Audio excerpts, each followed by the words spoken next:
Vous faites bien de rester fidèle sur votre télévision. Madame, Messieurs, bienvenue à votre journal. Ce journal s'ouvre en infrastructure, la route nationale numéro 1, véritable chemin de calvaire, tronçon compris entre les provinces du Lualaba et au Lomami. Le véhicule s'embourbe plusieurs jours. Difficile en tout cas de pouvoir joindre ce deux coins de la République démocratique du Congo. Les usagers lancent un SOS. La route est tout sauf impraticable, un parcours infernal. De conducteurs de la route nationale numéro 1, tronçon, province du Olomami, précisément au village Kiboula, à plus de 400 km de la ville de Kolwezi. La route est quasiment inaccessible. Les travaux de réhabilitation de cette route d'intérêt national n'ont pas connu une fin. C'est le début de la destruction routière à grande échelle.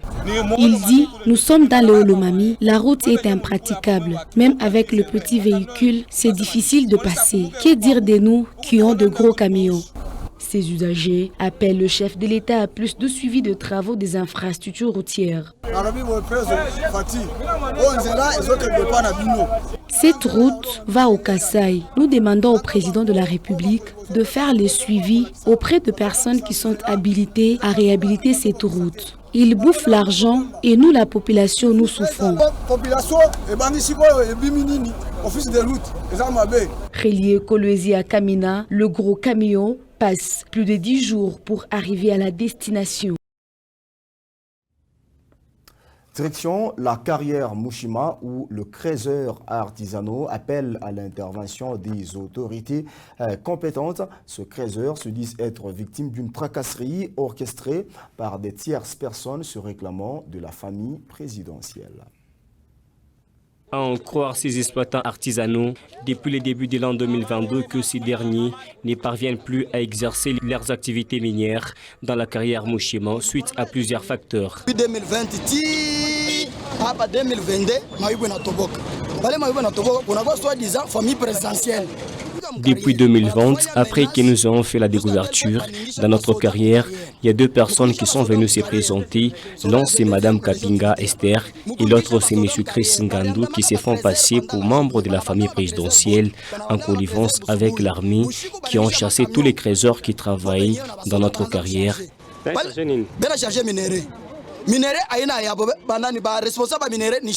Par la même occasion, ces creuseurs plaident pour la transparence dans cette carrière. Que les autorités à tous les niveaux veillent sur ces situations. La dite famille présidentielle, est-ce réellement les chefs de l'État les connaissent?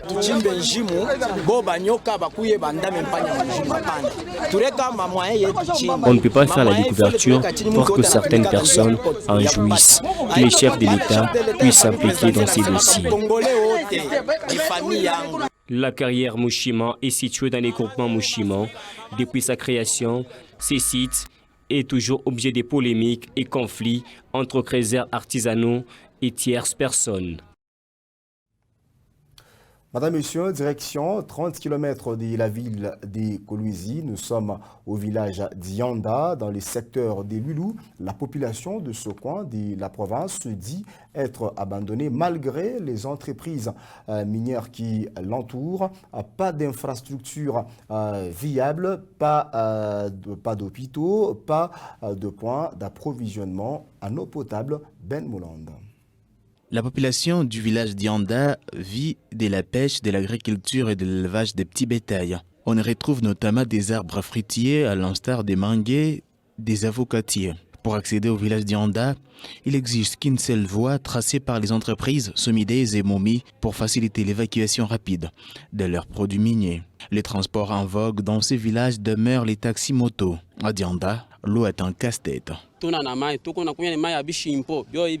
Ici, nous n'avons pas d'eau potable. Nous buvons l'eau des puits de fortune, qui est d'ailleurs impropre à la consommation. En plus, au village, nous sommes voués à la pêche, à l'élevage, mais aussi à l'agriculture. Pour ce qui concerne les champs, les résultats ne sont pas escomptés parce que personne ne vient nous donner des intrants. Même pour se faire soigner, c'est très difficile. Nous n'avons pas de l'argent pour payer les médicaments.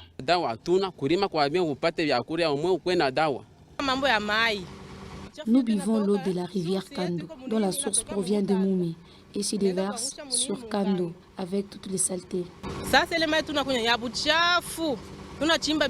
Sur une superficie de plus de 3 km², il n'existe qu'un unique puits moderne et qui produit de l'eau manuellement. La plupart vont s'approvisionner en eau à la rivière. En éducation, les villages regorgent qu'un seul complexe scolaire appelé Kando, construit par une entreprise minière dans le cadre de ses responsabilités sociétales. En santé, la population se dépêche à l'Olabaguerre pour recevoir des soins de qualité. Ainsi va la vie à Dianda, village entouré de plusieurs entreprises minières.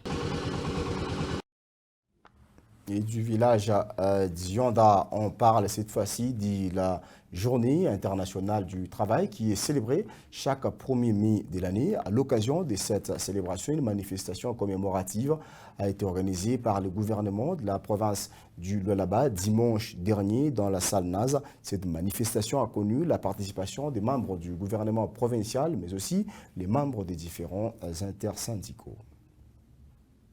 Des prime abord, les coordonnateurs de l'intersyndicale du Lualaba, Jean de la Croix Kitungwa, a rappelé à l'assistance les différentes approches qui doivent être d'application pour un monde meilleur du travail, avant de formuler des recommandations à l'endroit du gouvernement provincial. Travailler pour un monde meilleur pourrait signifier les approches suivantes. 1.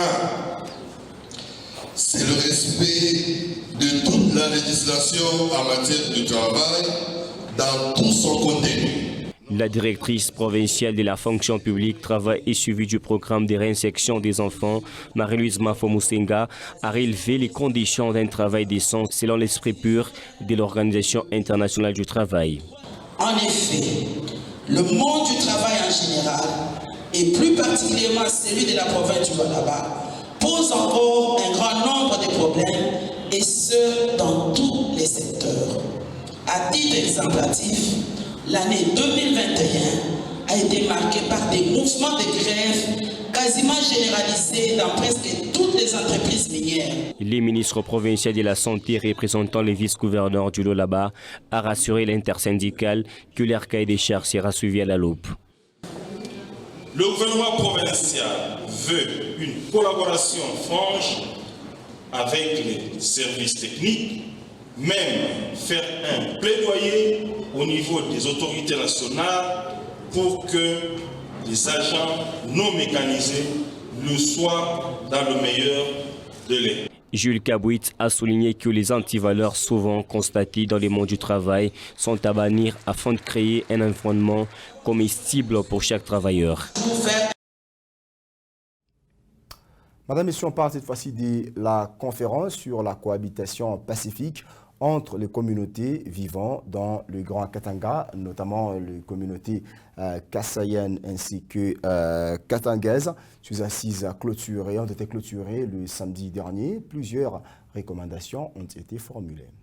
Sur le plan politique, administratif et juridique, les conférenciers ont proposé la duplication des centres d'attraction économique et sociale dans les provinces du Grand Kasaï.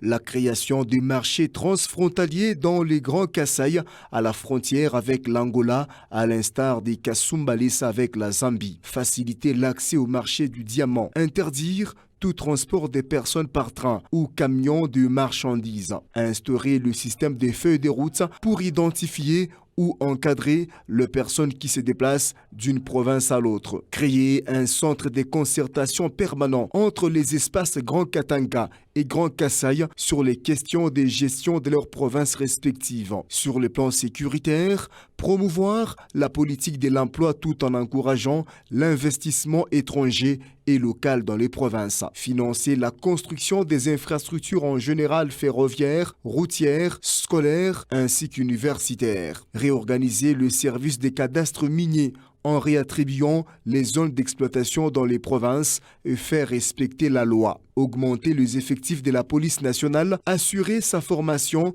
et lui procurer le matériel conséquent.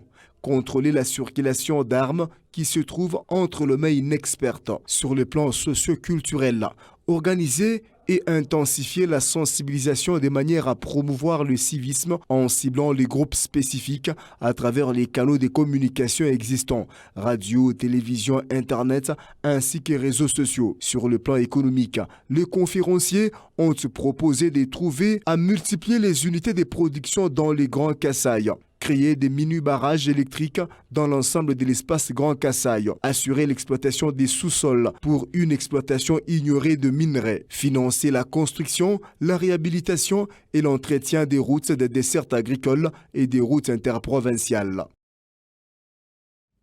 Madame, Messieurs, nous allons en parler religion avant de clôturer votre journal sur la télé Étoile Jaune. Les musulmans du monde entier ont procédé à la clôture de la période du Ramadan. Pour les musulmans de la ville de Koulouzi, ils se sont tous retrouvés ce lundi au stade Dominique Diour. Au cours de cette cérémonie, l'imam Ayoubou a appelé tous les musulmans de la province du Lualaba à l'amour du prochain.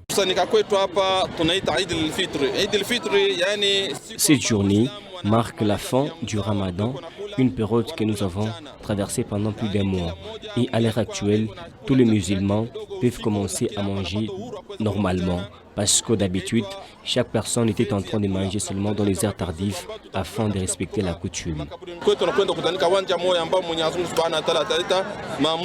Certes que l'apparition de la lune marque la fin du Ramadan, malheureusement, certains pays n'ont pas connu cela. C'est qu'une peut empêcher la levée de cette période de carême, affirme l'imam.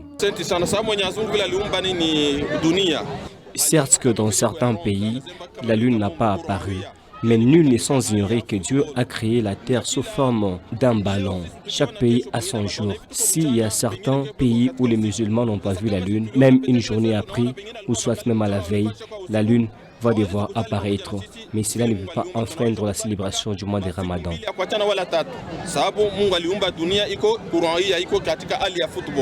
Les musulmans du monde entier ont passé 30 jours en méditation afin de préparer les grands jours qui est la fête des Tabaski prévue dans les jours à venir.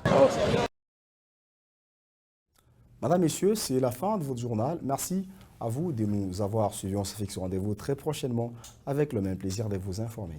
Merci à tous.